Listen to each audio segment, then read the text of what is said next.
but the field altogether demanded me to be the better person first and then the profession. Exactly. Right? मतलब psychology is easily targeted. I disagree with this. You disagree with this? Yeah. अभी तक the kind of practice that we dwell into is mostly Western approach. Wherein if you would read more about Indian psychology, you would understand as to how the Western psychology has based into mindfulness. It's all coming from Indian philosophies, Yeah. Eastern philosophies, right?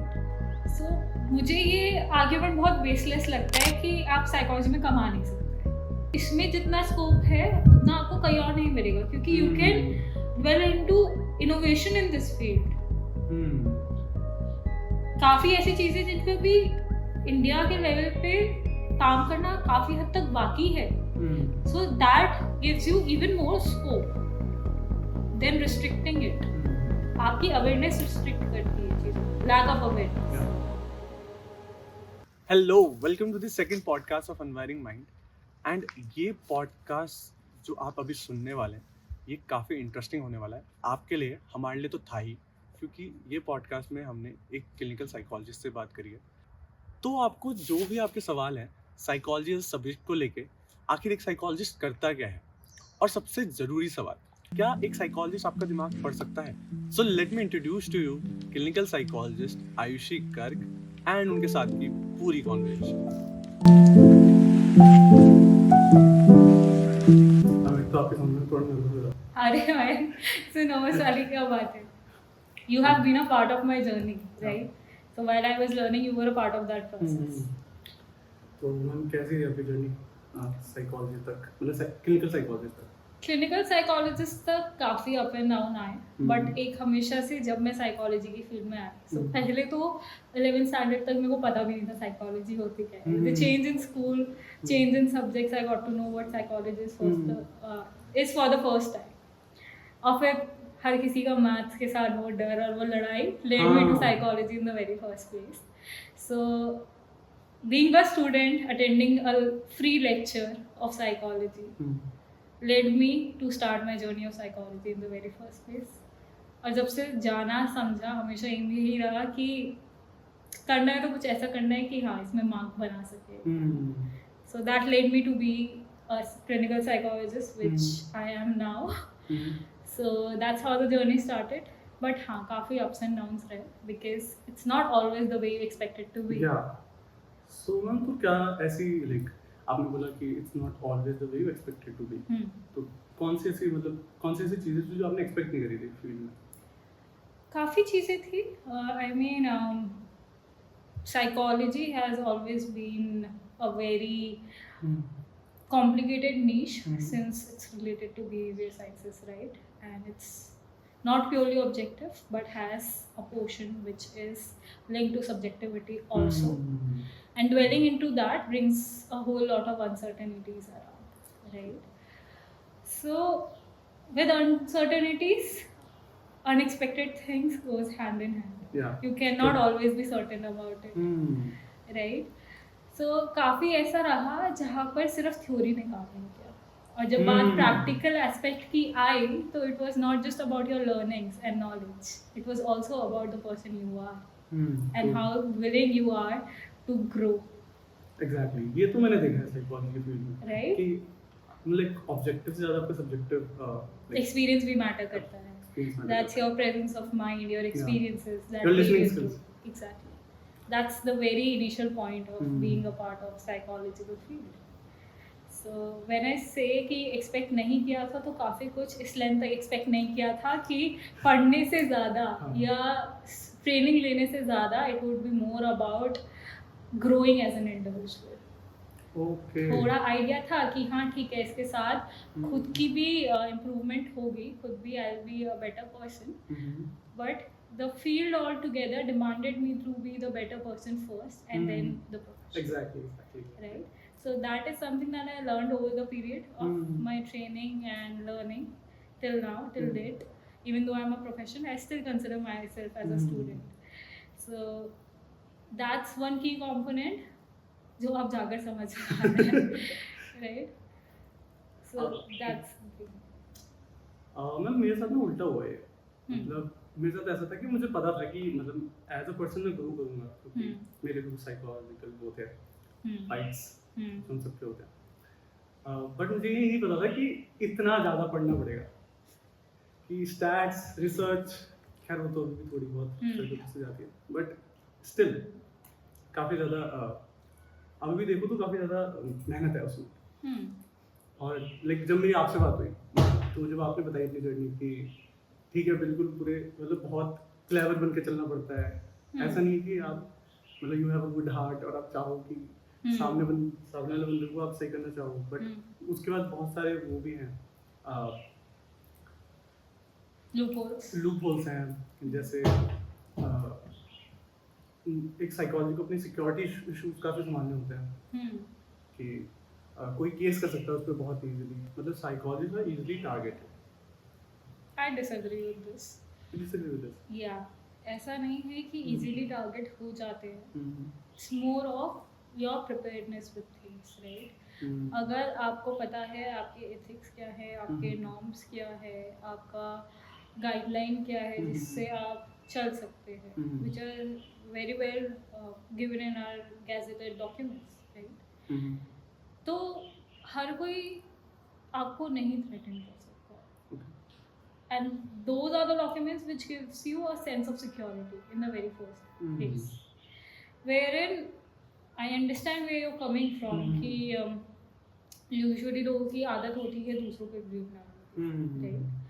And the mindset of people is as such कि अगर हम psychologist के पास जा रहे हैं तो हम बातें करने जा रहे हैं, और वही कंसेप्ट से एक्सपेक्टेशन रहता है कि हाँ हमें सुनिए और एक सोल्यूशन दीजिए, which is not the ultimate goal of a professional psychologist or the psychological practice in the very first place.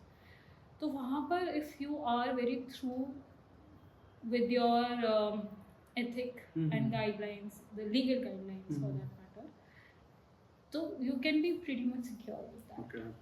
But as far as the component of association इस कंसर्न कि मतलब एक कहीं ना कहीं वो चीज़ जो फील होती है कि हाँ हमारे पास एक बैकिंग नहीं है, कि if there would be something on a legal front where do we reach out to, so उसके लिए I believe networking is the one thing that is the key saviour your networking. Yes. Okay.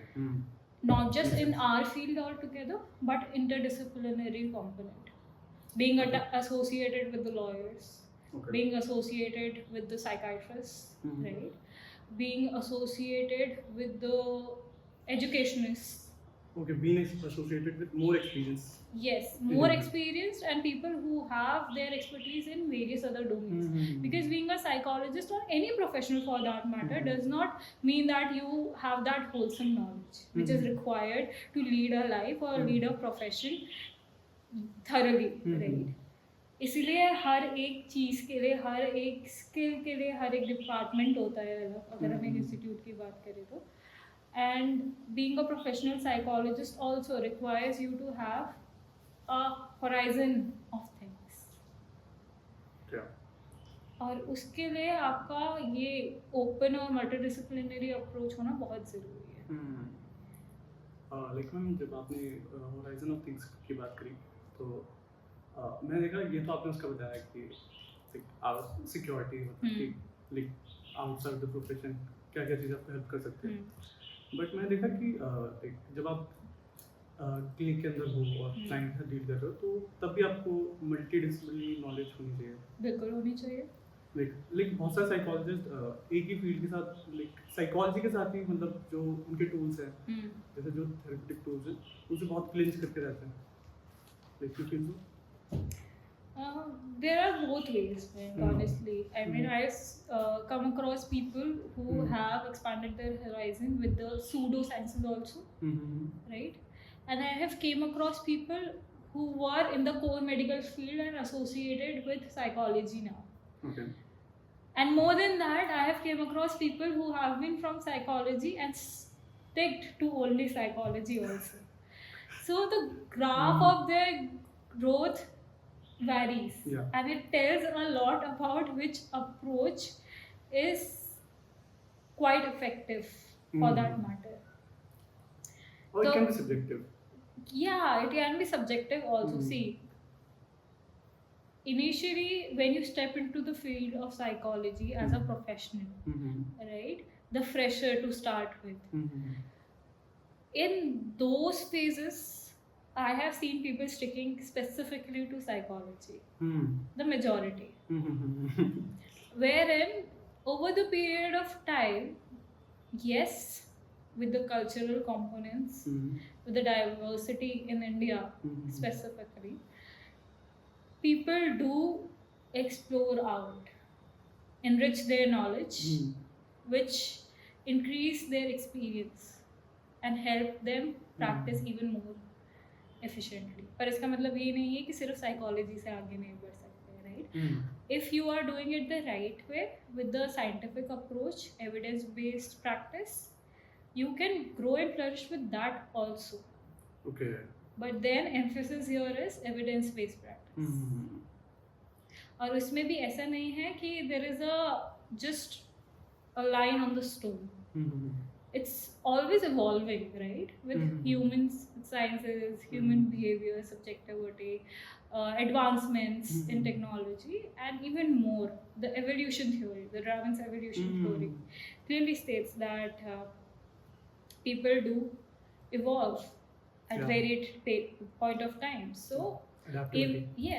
even if you are sticking to the core psychological practice, it's not stagnant. It's not? It's not stagnant. It's always evolving in nature. Yeah, true. So there is no wrong or right way to go about it. If you are interested in exploring around, definitely go with that.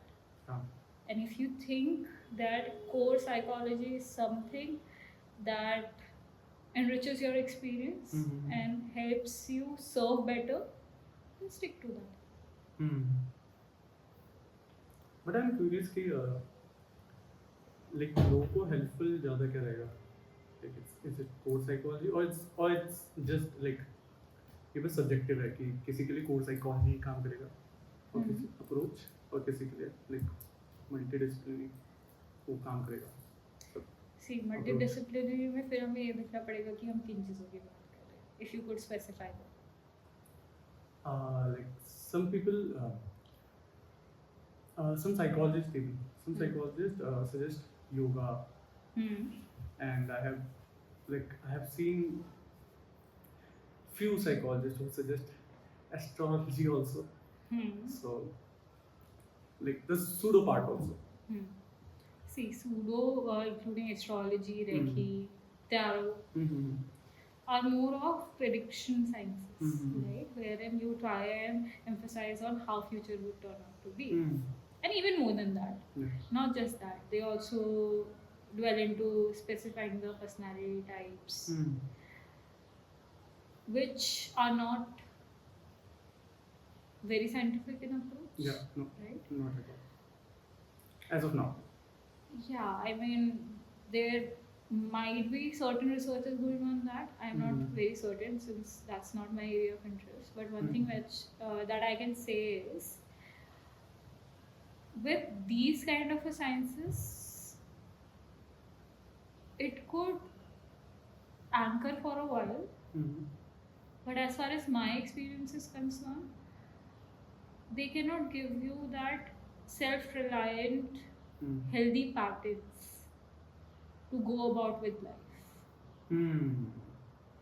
which is something that I believe people are seeking out when they reach out for psychological help. Yeah. Right? So वहाँ पे तो it's not very effective. In that sense, I would say basing back or relying back on your psychological fundamentals would be really essential. But when you talk about sciences like yoga or mindfulness based related kind of a things like meditation, these are certain components which cannot be ruled out from psychology altogether. Right?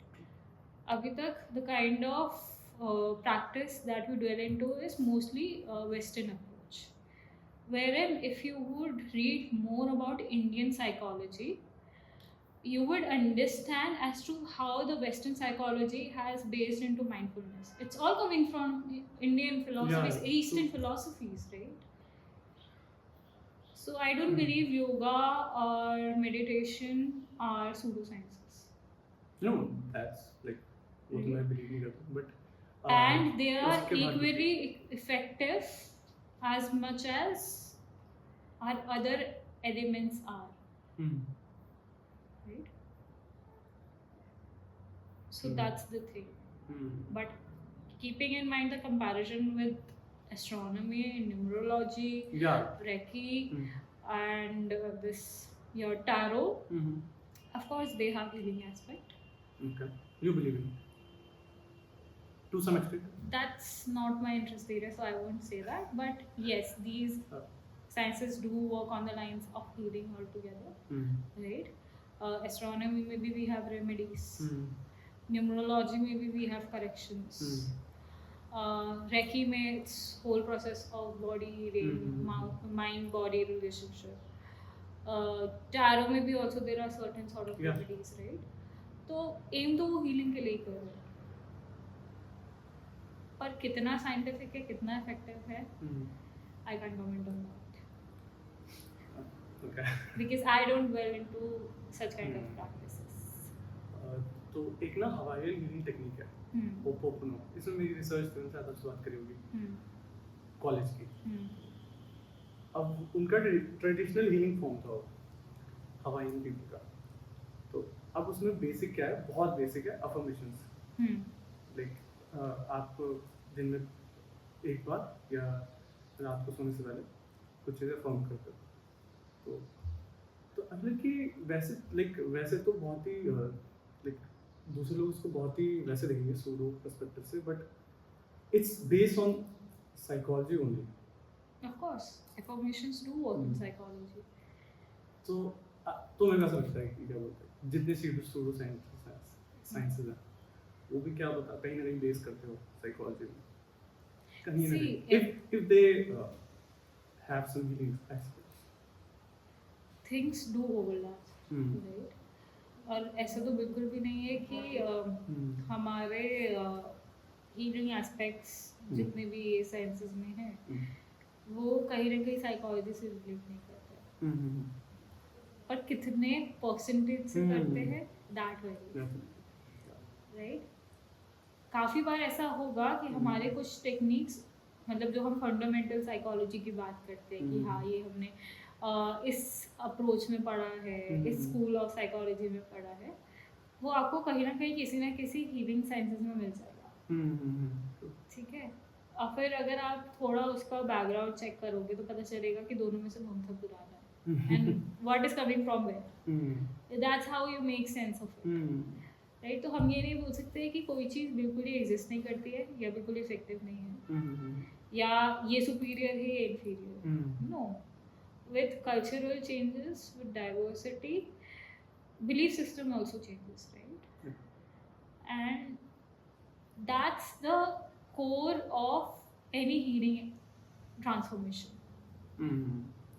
So कुछ लोग उसे religious form से लेते हैं, कुछ लोग उसे spiritual form से लेते हैं, कुछ लोग उसे साइंस के फॉर्म में लेते हैं। वहाँ वो चीज़ें जाकर डिफरेंशिएट होना आपके लिए शुरू होती है। मतलब मैं काफी टाइम से वेट कर रहा था कि ऐसे पूछूं किसी से ना कि लाइक डू यू बिलीव कि मतलब जो इन फील्ड में है, जो फील्ड में है उनको तो लाइक उनके तो बहुत सारे ओपिनियंस होते हैं, बट जो साइकोलॉजी की फील्ड में है और बेसिकली कल्चर में भी है तो उनका ओपिनियन मैं जानना चाह रहा था, तो like I got it. So ma'am like जब आपने साइकोलॉजी, जब आप एकदम फुल फ्लेज फील्ड पे आ गए, तो what is the worst part of the field and what are the best parts of the field? One of the best part of the field is that it demands you to self-regulate. Okay. Be the better person first, right? And it leads you to serve others. whereas some of the worst parts are Hmm. that the field still requires unity.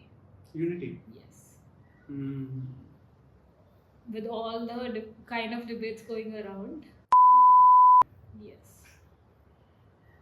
The Oh. collaborative approach is something that I feel is still lacking and needs to be worked upon. It's not the worst part, but yes, the area where there is a whole lot of scope to work with. Okay. अभी मेरे ख्याल से पिछले साल या फिर इस साल की स्टार्टिंग में जब हम आपसे बात हुई थी तो मैं आपसे बात कर रहा था, मैंने बोला था कि मैम ये फील्ड मतलब जैसे आप घुसते हो अंदर तो पता लगता है कि इतनी भी ब्रॉड नहीं है। लाइक तब तो खैर अब तो खैर बहुत अलग हो गई बात।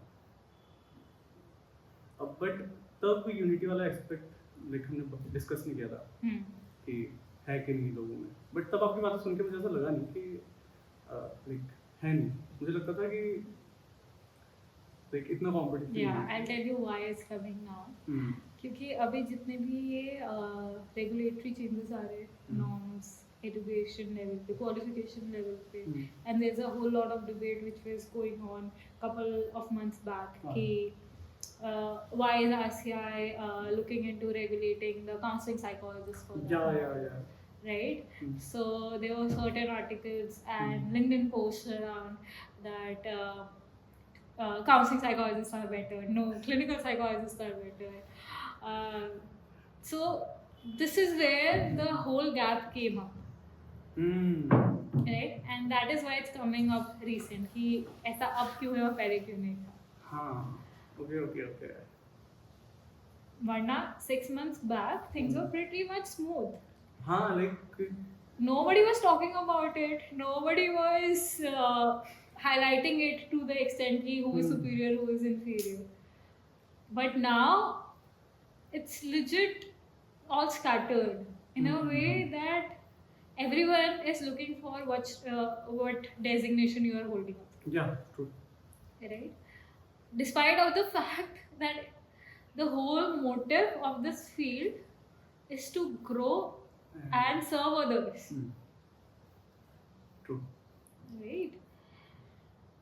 तो वो कहीं खोस आ गया है। It's become self-centered now. I would say that exactly, but yes, there is this crap of competition kicking in. और मुझे ऐसा लगता है लाइक पहले तो जब लाइक आपने ज्वाइन करी थी साइकोलॉजी या मैंने ज्वाइन करी थी या फिर इवन श्रुति नहीं करी थी तो इतना लाइक इतनी अपॉर्चुनिटीज भी नहीं थी। लाइक आप मतलब मेरे को तो याद है मेरे रिलेटिव्स मेरे को बोलते थे कि क्या करोगे साइकोलॉजी लेके। See, लोगों के बोलने में और होने में बहुत फर्क नहीं लाइक एक्चुअली तो इतना नोन था नहीं साइकोलॉजी। जरूरी नहीं है जो चीज़ नोन हो उसमें स्कोप ज़्यादा हो। जब चीज़ें नोन हो जाती है वहाँ पे कंपटीशन बढ़ जाता है और आपका स्कोप कम हो जाता है। Let's say engineering 15 years back everyone wanted to be an engineer, right? Cut to the race in cutoffs, limited seats, and you know how it worsened the mental health of students. Similarly, if you talk about psychology, awareness नहीं था, that is a different thing. But scope नहीं था, I would agree with that. Why? I'll tell you. If you will compare it with various other international institutes or countries for that matter, अगर हम western और eastern का ही comparison कर ले, वहाँ पर हमें इसलिए हमेशा से लगता था स्कोप ज़्यादा है क्योंकि वहाँ पे अवेयरनेस और लोगों ने काम कर लिया। जबकि अगर आप जाओगे वहाँ पे तो अब वहाँ पे लिमिटेड सीट्स है काफ़ी इंस्टीट्यूट्स में, आपकी स्क्रीनिंग काफ़ी थरो होती है, आपका नॉलेज भी अच्छा होना चाहिए। वेयर इट अब वो स्टैंडर्ड यहाँ पे रेज हो रहा है इंडिया में। लिमिटेड सीट तो एमफिल के लिए मतलब पहले से कम थी ना। हाँ, एमफिल के लिए हमेशा से ही कम थी, लेकिन तब लोगों को इतना अवेयरनेस भी नहीं था ना कि एमफिल होता है। हाँ, जहाँ तक लोगों की सोच रही है वो यही तक रही है। अगर हम कुछ सालों पहले की बात करें, लाइक यू से कि स्कोप नहीं था, ऐसा नहीं था कि स्कोप नहीं है, रादर ये फील्ड अभी डेवलपिंग है, तो इसमें जितना स्कोप है उतना आपको कहीं और नहीं मिलेगा क्योंकि you can dwell into innovation in this field, hmm काफ़ी ऐसी चीज़ें जिन पे भी इंडिया के लेवल पे काम करना काफ़ी हद तक बाकी है. हम्म So that gives you even more scope than restricting it. आपकी अवेयरनेस रिस्ट्रिक्ट करती है चीज़ों को, लैक ऑफ अवेयरनेस. Yeah. और जब वो बढ़ना शुरू होता है तो आपका स्कोप बढ़ना शुरू होता है. ओके तो हम ये नहीं कह सकते क्योंकि लोग कहते थे कि इतना कुछ चलता नहीं है साइकोलॉजी की field नहीं में, मतलब या इतना कुछ है नहीं करने को, तो एक्चुअली नहीं था, ऐसा नहीं है. क्या लाइक जब मैंने लिया था तो मेरे कुछ रिलेटिव्स थे, तो वो प्रॉपर इंजीनियर है, तो उन्होंने मेरे को बोला था कि तब से वो मेरे को बोल रहे थे. बाद में उनकी जो वाइफ थी उनको एंजाइटी हो गई, तो लाइक उनको like proper anxiety panic attack आया, तो उन्होंने कॉल किया, तो वो साइकोलॉजिस्ट के पास गए, तो उन्होंने उनकी वाइफ को बोला कि यार हर्ष का तो स्कोप अच्छा है. मतलब उन्होंने बहुत ही वैसे बोला कि इसने तो ले ली मेरे से 1,000 रुपये एक घंटे की, तो बट लाइक उनके लिए अवेयरनेस तब आई. So see, Monchi aspect worked here for Yeah. them, no? और ऐसा होता ही है कि लोग ज़्यादातर मॉनेटरी एस्पेक्ट से ही आपके सक्सेस को डिराइव करते हैं. Exactly. और रही बात साइकोलॉजी की कि इसमें मॉनेटरी एस्पेक्ट क्या है, कैसा है, मैं आया होता सुंदर से हाँ. आप आगे वाली. सो मुझे ये आर्ग्यूमेंट बहुत बेसलेस लगता है कि आप साइकोलॉजी में कमा नहीं सकते. नहीं आई बिलीव कमा सकता है, हाँ, बट मैं चाहता हूँ कि लोगों को पता लगे, क्योंकि आप कर ही रहे हो काम, तो राइट. सो ये पहली बार नहीं आ रहा है वैसे तो क्वेश्चन, काफ़ी बार तुमसे भी बात हुई है, बाकी लोगों से भी, कि यार साइकोलॉजी की फील्ड में पैसा कैसे आएगा, धीरे धीरे ही आएगा. काफ़ी बार तो लोग पैसा देना भी नहीं चाहते कि आप तो सिर्फ बात कर रहे हैं, पर ऐसा नहीं है. एक तो माइंडसेट में शिफ्ट आ रहा है, ठीक है. And more than that, psychology में अर्न करना is not just about your skill set with psychology. It's also about how well versed you are with the market, okay, how much you are well equipped with business and management skills. And now with the whole new era of digital advancements, right? तो आपके पास opportunities और बढ़ गई है. अब आप यहाँ पर बैठे बैठे you can connect with someone who is in different country altogether, right? तो feasibility भी आई है, which has increased your earning capacity and opportunities. अब आपको एक बड़ा सा क्लिनिक बना के इन्वेस्ट करके, इनिशियली जब आप इन्वेस्ट करते हो it's more of a liability than your asset, right? क्योंकि आपको अगर आपने लोन भी लिया तो यू हैव टू रीपे. वो सारे स्ट्रेस से हट के आप एक कमरे में बैठ के भी अपना काम शुरू कर सकते हो. exactly. And you can work really well. If you're a good psychologist. Of course, आपको अपने स्किल सेट पे तो काम करना ही है ना. Hmm. It's never ending. You have to keep learning. Yeah. You have to keep reading. Exactly. और उसी के साथ साथ इट्स नॉट जस्ट कि अब एक साइकोलॉजिस्ट सिर्फ एक मरीज को ही देख सकते हैं. No, you can do parallel work also. You can train people, you can mentor people, you can give master classes. Or you You can can- make podcasts. Yes, of course. Why not? Yeah. So yeah, I mean, opportunities काफी बढ़ गई है. Like मुझे इस चीज़ में तब मुझे पता लगा, मतलब जब मैं देखा कि लोग इंटर्नशिप से बहुत ज़्यादा कमा रहे हैं. मतलब इंटर्नशिप नहीं, सॉरी, वर्कशॉप से बहुत ज़्यादा कमा रहे हैं. जैसे हमारी टीचर थी तो उन्होंने किया था वर्कशॉप, और लाइक उस वर्कशॉप ने उनको लाइक अच्छा, काफ़ी अच्छा लाइक वो दिया, लमसम मनी, कि लाइक वो भी 1 घंटे का दिन का. तो उस टाइम मेरे को थोड़ा हुआ कि नहीं यार, अपॉर्चुनिटीज तो बहुत है. Like Exactly. मतलब मेरा मॉनिटरी मोटिवेशन कभी नहीं था साइकोलॉजी में कूदने का. It's always personal interest. हाँ, एक नया एस्पेक्ट ऐड ऑन हो गया है ना कि नॉलेज को आप शेयर भी कर सकते हो. वरना पहले ये था कि आप अपना नॉलेज बढ़ाते रहिए, अपने पेशेंट्स को या क्लाइंट्स को डिलीवर करते रहिए, and that's how you will grow. अब एक नया एस्पेक्ट जब से ऐड ऑन हुआ है कि no, you can impart your knowledge as a professional. You can work equivalent to how a medico works. So उससे आपका जो हम बोलते हैं ना हाथ खुल जाता है, वो चीज़ हुई है कि बीइंग अ प्रोफेशनल ज़रूरी नहीं है कि सिर्फ आप अपने स्किल को क्लिनिकल फील्ड में या even if you are industrial psychologist कि सिर्फ इंडस्ट्री में ही लगा सकते हो, फील्ड में ही लगा सकते हो. You can help others to grow also who are not your client or your patient or that or your employer. India में क्लिनिकल साइकोलॉजिस्ट बनना कितना हार्ड है या फिर क्या लेवल ऑफ वो है उसका, मतलब कितना इजी है कितना हार्ड है? See, neither it's easy nor it's hard. It depends on you. It depends on you and your preparation.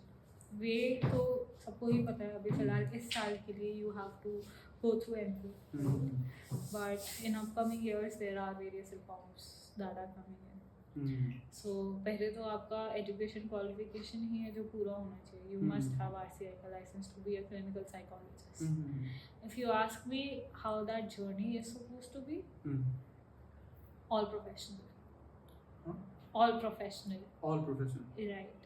And more than that, it would grill you like any other medical professional is. Okay. अभी तक जब तक हम लोगों ने masters किया, it's more of theory. You are learning, you are expanding your knowledge with combination of internships that you go through.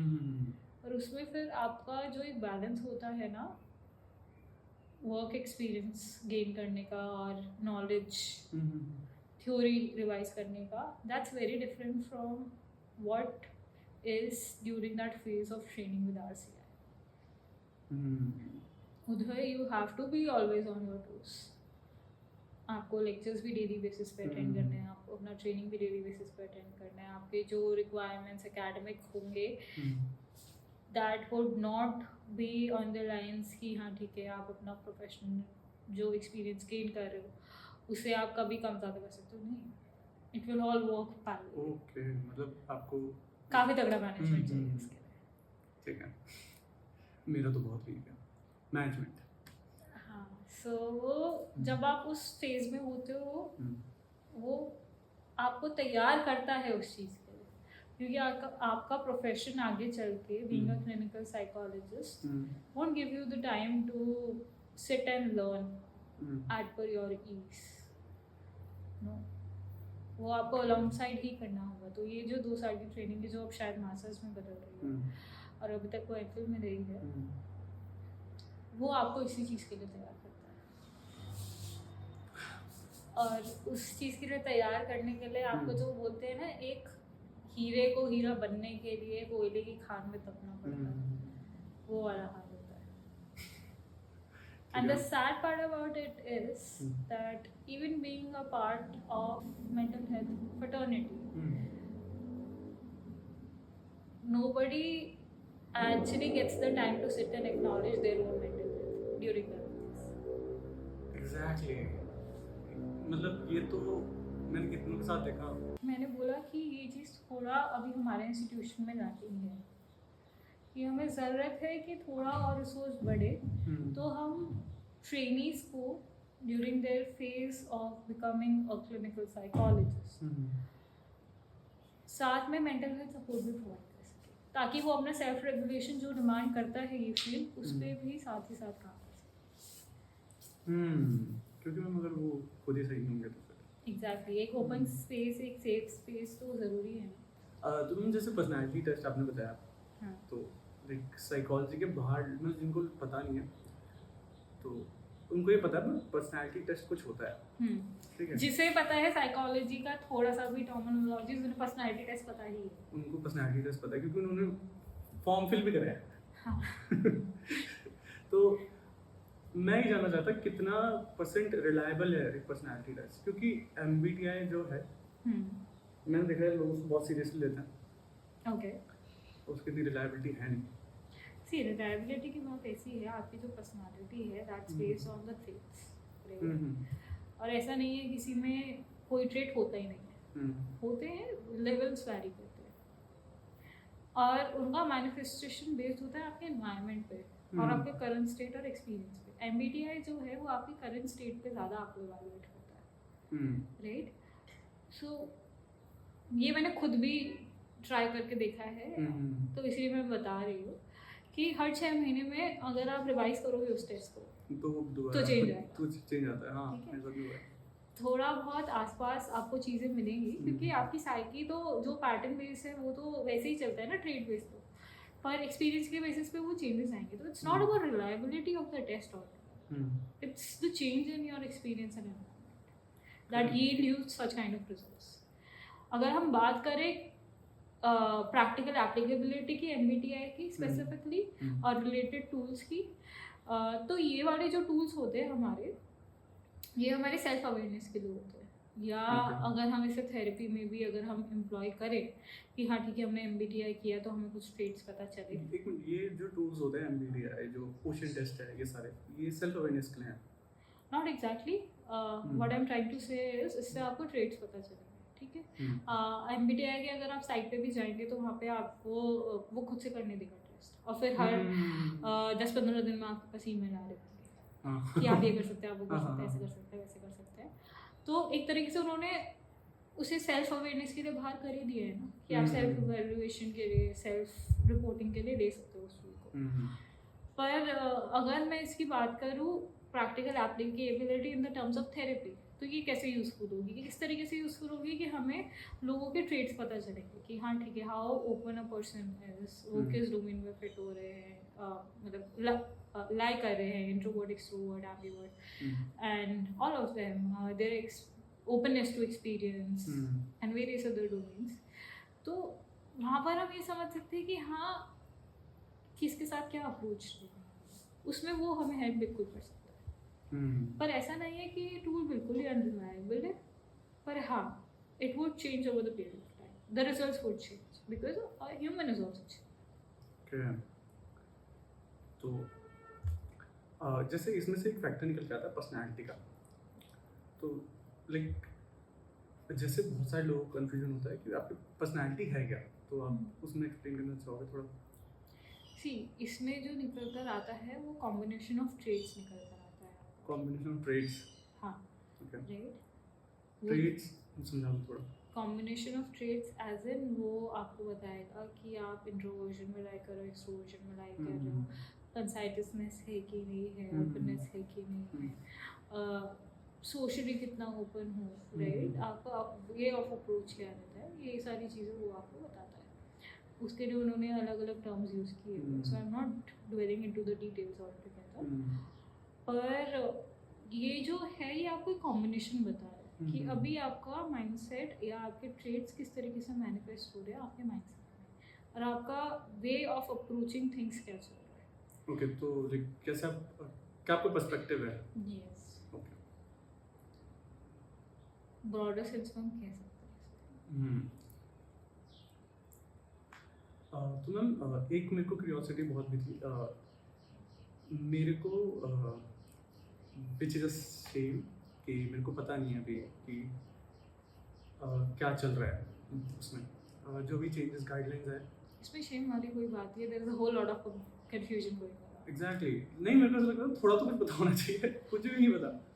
सी जब तक क्लियर कट चीज़ें नहीं आती है कि हाँ शॉर्ट ये है, इसको ऐसे ही फॉलो करना है, तब तक these guidelines are actually creating a whole lot of chaos। That's one aspect of it। क्योंकि जो लोग अभी प्रोसेस में हैं, जिन लोगों को बैचलर्स चल रहा है, जिन लोगों को मास्टर्स चल रहा है, काफ़ी कंफ्यूजन है। अभी रिसेंटली ही 2 दिन पहले एक गाइडलाइन आई है जिसमें RCI ने ये स्टेट किया है कि जो बैचलर्स है वो 4 साल का होगा और UGC वाला ही बैचलर्स चलेगा। उसके अलावा जिन लोगों का 3 साल का बैचलर्स हो गया, 1 साल का ब्रिज कोर्स आएगा। 1 साल का ब्रिज कोर्स आएगा? Yes, and then you can go for your masters. और जो मास्टर्स है आपका वो that's the MPhil turned into masters, training basic. हाँ, सो आपका जो ये मास्टर्स होगा ये RCI गवर्नमेंट होगा, तो पर उनका क्या जो अभी ऑलरेडी मास्टर्स कर रहे हैं कोई क्लैरिटी नहीं है। उनका क्या जिनका मास्टर्स हो चुका है, इससे मेरे डॉक्यूमेंट आया था उसमें ये लिखा हुआ था कि जिनका मास्टर्स हो चुका है they can go for this MPhil this year, that would be recognized and valued program. So अभी जो ट्रेडिशनल मॉडल रहा है जिससे मैंने परस्यू किया है अपना and I became a clinical psychologist through that, तो इस साल के लिए अभी वो वैलिड है कि you can go for MPhil, अपना 2 साल में आप कंप्लीट कीजिए और आपका RCI का लाइसेंस मिलेगा। ठीक है, what about the people who are planning to take a drop year this year और वो अगले साल MPhil अप्लाई करने का सोच रहे थे, उनके लिए तो कुछ क्लैरिटी नहीं है। मास्टर हो गया, अगले साल से MPhil में एडमिशन नहीं होंगे, तो उनका क्या? ऐसा नहीं है लटकेंगे नहीं, बट अगर आप एक के बाद आप डॉक्यूमेंट्स निकाल रहे हो तो कंप्लीट करो ना उस चीज़ को। I am very much in favour of these changes honestly, I will tell you why. क्योंकि काफ़ी हद तक हमारा जो मास्टर्स का सिलेबस अभी तक रहा है that's an extension of our bachelor's syllabus, right? True. और बाकी सारी फील्ड्स में हमारा बैचलर्स प्रोफेशनल कोर्स जो होता है वो 4 साल का ही होता है। So it's a good initiative all together कि आप 1 साल और बढ़ाकर वो एडवांसमेंट वहाँ लेकर आने की सोच रहे हो, इट्स अ गुड थिंग। फिर उसके बाद जो आपको डबल मास्टर्स करने की ज़रूरत पड़ रही थी to attain your speciality in clinical psychology और अदर डोमेन्स ऑल्सो, वो अभी आप 2 साल में कर सकते हैं, राइट? सो जहाँ इंसान को 3 + 4 7 years लग रहे थे, you will be able to do it in 6 years। 1 साल बच रहा है आपका। मोर देन दैट, जो एक इमीडिएट गैप फील होता है ना कि आपने 3 साल बैचलर्स किया, 2 साल मास्टर्स किया, 5 साल आपने फील्ड में दिए, लेकिन आपने सिर्फ थ्योरी पे काम किया, आपको रिग्रेसली प्रैक्टिकल एप्लीकेशन पे वर्क ही नहीं कराया गया। तो वो आपका जो सडन वो कोर्स में आने के बाद, MPhil के कोर्स में आने के बाद एक चेंज अडाप्ट करना पड़ता है, वो आपको थोड़ा पहले आ जाएगा। So you will be able to get through it better, right? और उसी के साथ साथ अब जो ये बैचलर्स वाले कोर्स में भी चेंजेस आ रहे हैं, मॉडिफिकेशंस आ रहे हैं, that will smoothen it further. तो I am very much in favour of that. और रही बात इसकी कि उसके बाद वो मास्टर्स के बाद you can pursue your 2 years doctorate, तो it's strengthening you as a professional. क्यों? क्योंकि अभी तक यही रहता था, अरे अच्छा मनोचिकित्सक हो पर डॉक्टर नहीं। हाँ, समझ रहे हो? मतलब आपको 4 साल के फिजियोथेरेपी के कोर्स के बाद you are called a doctor, पर 7 साल पढ़ने के बाद की साइकोलॉजी फील्ड में रहने के बाद you are not giving that effects. अब वो कहीं ना कहीं आपकी जो पेशेंट है, आपके जो क्लाइंट्स हैं, वहाँ पर डिस्क्रिपेंसीज लाता था। ठीक है, तो ये एडवांसमेंट्स अच्छे हैं, पर किस तरीके से इम्प्लीमेंट हो रहे हैं अब क्वेश्चन हो। एग्जीक्यूशन में दिक्कत है। एग्जैक्टली, एग्जीक्यूशन अच्छा है। हाँ, इंटेंशन अच्छा है, लेकिन एग्जीक्यूशन और क्लैरिटी में तो मैम वो बच्चे क्या करें जो अभी मास्टर्स करके बैठ गए हैं, जिनका मास्टर ऑनगोइंग है अभी, जिनका ऑनगोइंग है उन्हें कोई दिक्कत नहीं। अच्छा, ठीक है, क्योंकि अगले साल तक उनका अगर खत्म हो रहा है, अगर हम ये लेके चल रहे हैं कि अभी कोई मास्टर्स फाइनल ईयर में, नेक्स्ट ईयर में उनका खत्म हो रहा है, तो नेक्स्ट ईयर तक उनकी जो ये न्यू कोर्सेज आने वाले हैं, probably there is a possibility, a good amount of possibility कि वो चीज़ें नेक्स्ट ईयर से शुरू हो जाए। ठीक है, लेकिन रही बात इसकी, जिन लोगों ने गैप ले लिया उनके लिए अभी क्लैरिटी आना चाहिए। क्योंकि मेरा मास्टर्स अभी कंप्लीट हो गया है, हाँ, और आई एम समवॉट कंफ्यूज क्या करना चाहिए। अगर प्रिपेयर्ड हो तो इस साल मैं तो तुम्हें पहले भी बोल चुकी हूँ, डिप्लोमा या MPhil में एडमिशन ले। मैम डिप्लोमा में फिर भी ट्राई कर सकता हूँ, MPhil तो नहीं। क्यों नहीं? ट्राई करने में क्या दिक्कत है? देखो, ट्राई नहीं करोगे तब तक समझ में नहीं आएगा। बट MPhil मेरे को ऐसा लग रहा था कि I think I'm not prepared That's okay. for that environment. Hmm. क्योंकि जितना लाइक मुझे आपसे पता लगा है, लिटरली आपसे ही पता लगा है बस. Then it's wrong. You need to explore. Let's see. क्या पता. बिल्कुल. हाँ मैम, मेरे को बहुत इम्पोर्टेंट एक बात करनी है कि इमोशनल रेगुलेशन पे. Hmm. तो बहुत ज़्यादा लोगों को डाउट भी है इस चीज़ पे और क्लैरिटी भी नहीं है. तो इमोशनल रेगुलेट करने पे मतलब करने के लिए एक लाइक साइकोलॉजिस्ट का कितना बड़ा रोल होता है, और आप कितना खुद रेगुलेट कर सकते हैं, कितना अमाउंट खुद कर सकते हैं रेगुलेट. इस चीज़ में थोड़ा देखो, इसलिए इस चीज़ के लिए पहले हमें ये समझने की ज़रूरत है कि इमोशनल रेगुलेशन होता क्या है. It's basically knowing your emotions, validating them, and working on it to manage it better. Not just in your own aspect, but also towards others. Working on it too please. Knowing your emotions, knowing the emotions, validating them, and managing them, not just for yourself but for others also. Okay. Right? It includes both the aspect, yourself as well as Others. what others are feeling and what they are going through. Right? दूसरों की बात करते तो empathy सबसे पहले आ जाता है. अब रही बात इसकी कि अगर हम रेगुलेशन की स्पेसिफिकली बात करें तो हम खुद उसे कितना कर सकते हैं. अगर आप सेल्फ वर्क करने के लिए रेडी हो तो ऐसा नहीं है कि आप खुद से काम नहीं कर सकते. कोई भी एस्पेक्ट ऐसा नहीं है जिसमें आप खुद से काम नहीं कर सकते. लेकिन आपको सही तरीका पता होना चाहिए, डायरेक्शन पता होना चाहिए, सही रिसोर्सेज पता होने चाहिए, और अवेयरनेस सबसे पहले राइट सोर्स पे आना चाहिए.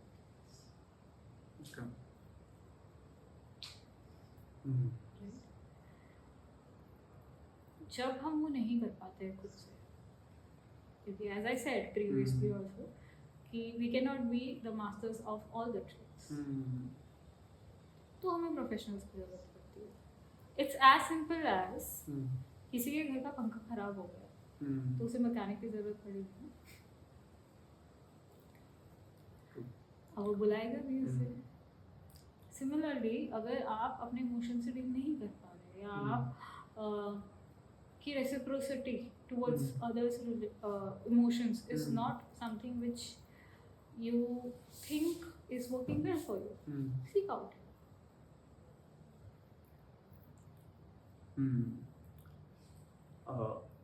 एक्चुअली मेरा एक दोस्त है, तो उससे मैं बात कर रहा था इस चीज़ से रिलेटेड.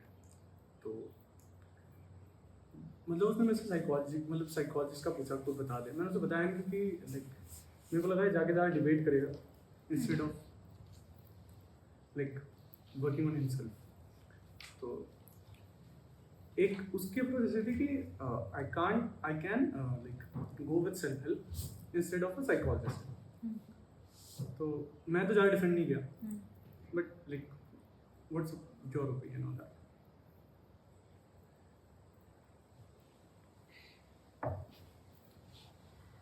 अगर उसे ये है कि I can work on my self instead of seeking help, then it's good enough. Okay. What's wrong with that? I like okay bro, जो आपको सही लगे.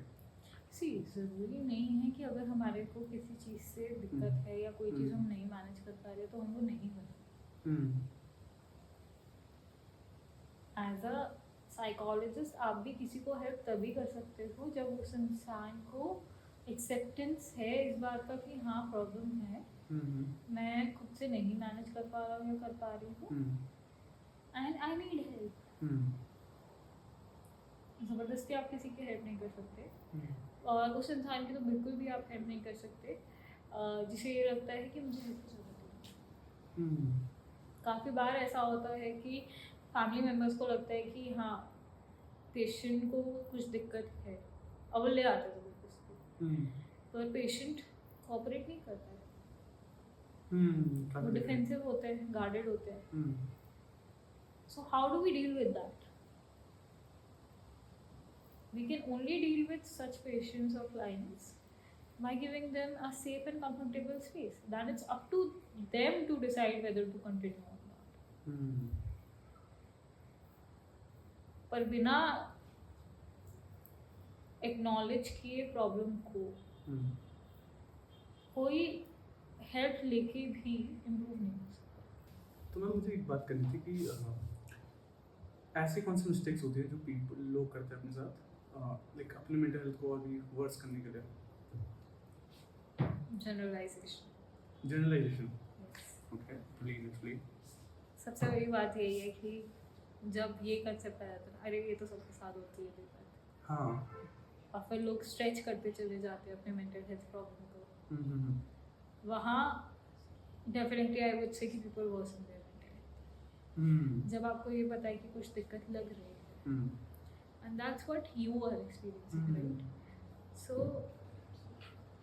उसे एक्सटर्नल कंपोनेंट के बेसिस पे कंपेयर कंट्रास्ट करके जनरलाइज कर देना कि अरे सबके साथ होता है, जैसे मैंने बोला, वो एक विशियस लूप क्रिएट कर देता है। और उससे निकलने में लोगों को अक्सर काफ़ी समय लग जाता है।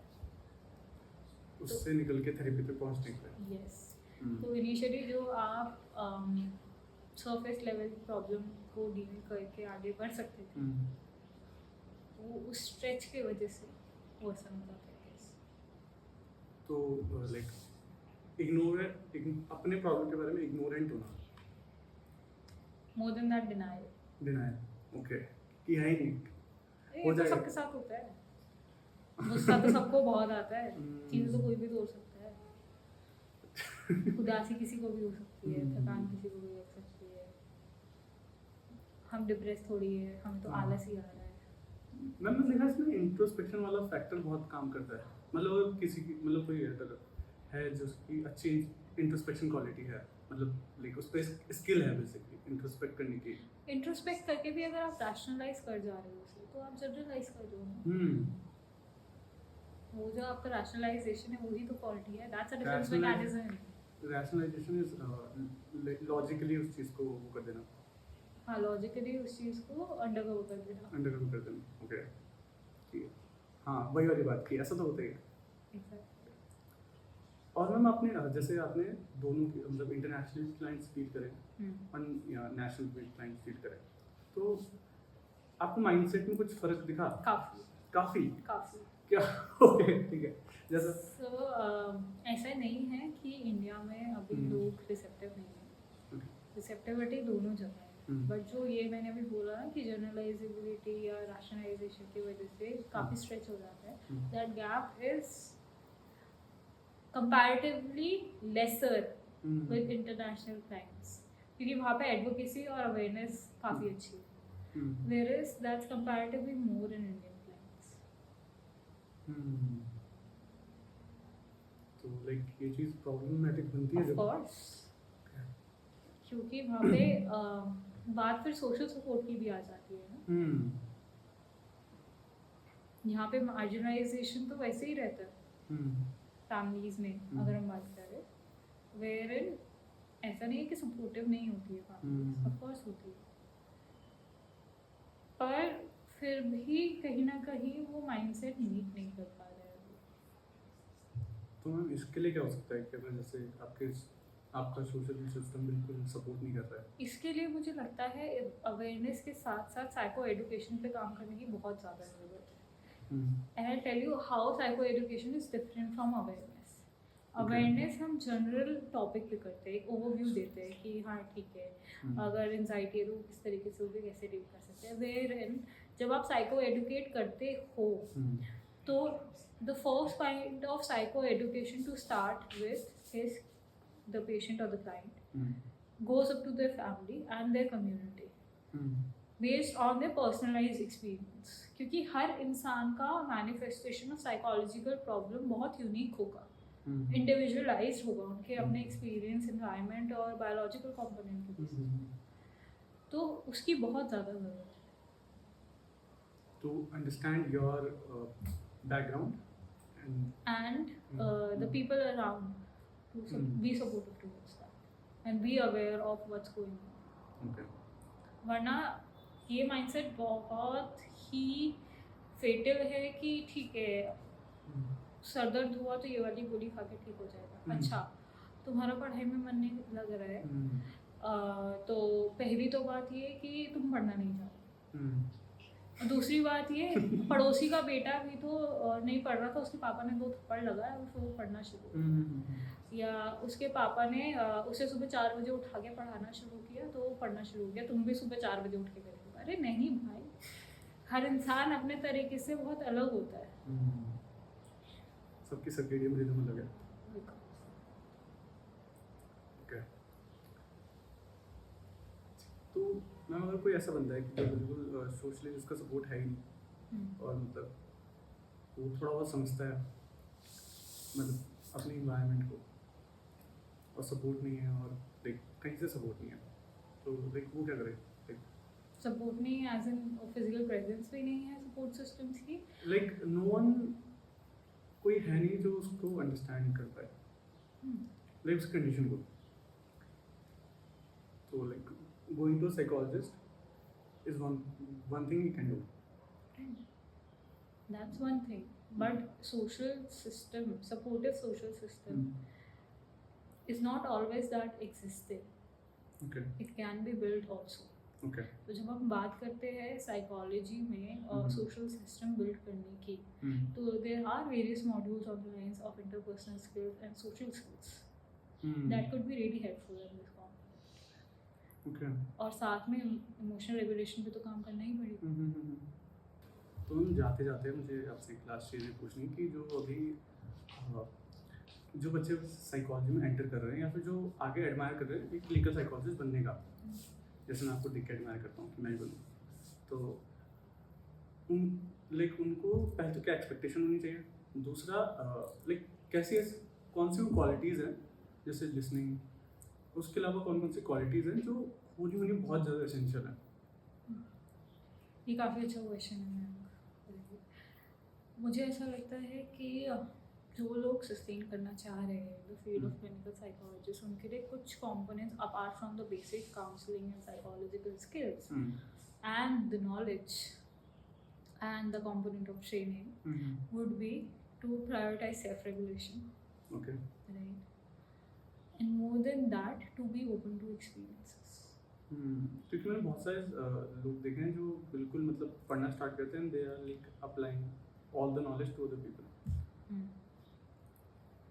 और जिस चीज़ से बच के रहना चाहिए वो है self diagnosis and labelling others. ये मैंने बहुत देखा है। ये बहुत कॉमन है कि इतना देखा है, लेकिन मेरे को बहुत इरिटेट करती है ये चीज़। हम लोग पढ़ना शुरू करते हैं और लोगों को उस कैटेगरीज में फिट करना शुरू कर देते हैं, but that doesn't help you in the long run, because labeling others would also lead to cultivating various sorts of biases, and it would create a restrictive trap in order to implement your knowledge. तो इस चीज़ से बच के रहना बहुत ज़रूरी है। बिल्कुल। और मैम मुझे अब पता है कि मैं लास्ट क्वेश्चन बताता, बट एक लास्ट क्वेश्चन। बिल्कुल। तो जैसे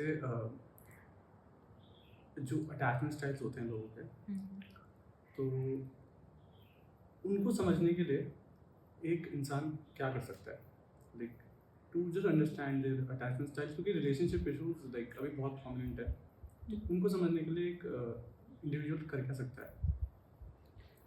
उनको समझने के लिए इंसान इंट्रोस्पेक्ट भी कर सकता है, सेल्फ ऑब्जर्वेशन भी कर सकता है। They can ask others also how they feel in an interpersonal relationship with them, their partner.